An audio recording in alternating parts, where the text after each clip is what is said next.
দেমু খাবি? ও কি খাবে বাবা? খিদে পেয়েছে? ও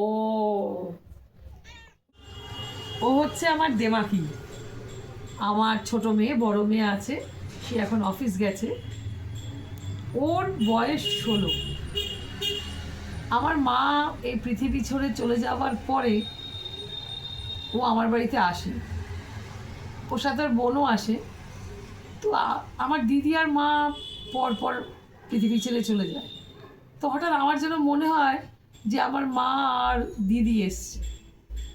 তো ওকে আমরা আমাদের পরিবারের একজন সদস্য করে নিই।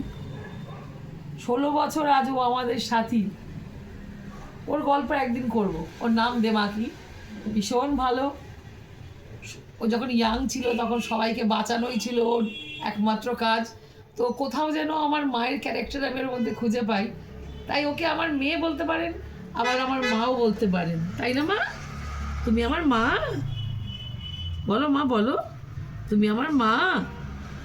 শোনা মা, খুব ভালো। এখন বয়স হয়ে গেছে, হলে কি হবে, ওর কিন্তু এখনো সমান তালে তেজ, রাগ, অভিমান, সে গল্প আমি করবো। ও ভীষণ ভালো মেয়ে আমার। শোনা বেবি না মা, তুমি আমার মা, আমার লক্ষ্মী মা।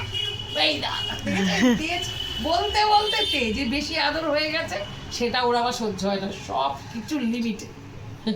শোনা বেবি, শুয়ে বলো। আচ্ছা শুয়ে বলো।